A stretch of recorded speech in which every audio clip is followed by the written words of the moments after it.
Hello மக்களே! விஷால் அவர்கள் அவர் நடிச்சிட்டு இருந்த மகனம் படத்தோட டைரக்ஷன இப்ப அவரு கையில எடுத்திருக்காரு. இது அவரோட 35வது படமும் கூட.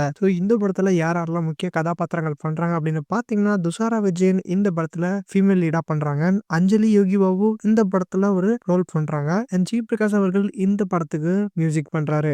ஆரம்பத்துல இந்த படத்தோட போஸ்டர் வெளியானப்போ, இந்த படத்தோட டைரக்ஷன் ரவி அரசு அப்படிங்கிற பேர் தான் இருந்துச்சு. அவர் தான் இந்த படத்தையுமே டைரக்ஷன்ல இந்த படத்தை எடுத்து வந்துட்டு இருந்தாரு. ஆனா அவருக்கும் விஷாலுக்கும் நடந்த கருத்து வேறுபாடு மூலமா இப்போ விஷால் அவர்கள் இந்த படத்துல அவரு டைரக்டர் அறிமுகமாறாரு. ஆனா இவங்க 2 பேருக்குள்ள இன்னும் என்ன பிரச்சனை அப்படிங்கிறது ரிவீல் ஆகல. பட் படத்தோட ஆரம்பத்துல இருந்தே இவங்க 2 பேருக்கும் ஒரு குரசொல்லி இருக்கிறதா தான் சொல்றாங்க. இப்போ விஷால் அவர்களே இந்த படத்தை கையில எடுத்திருக்காரு.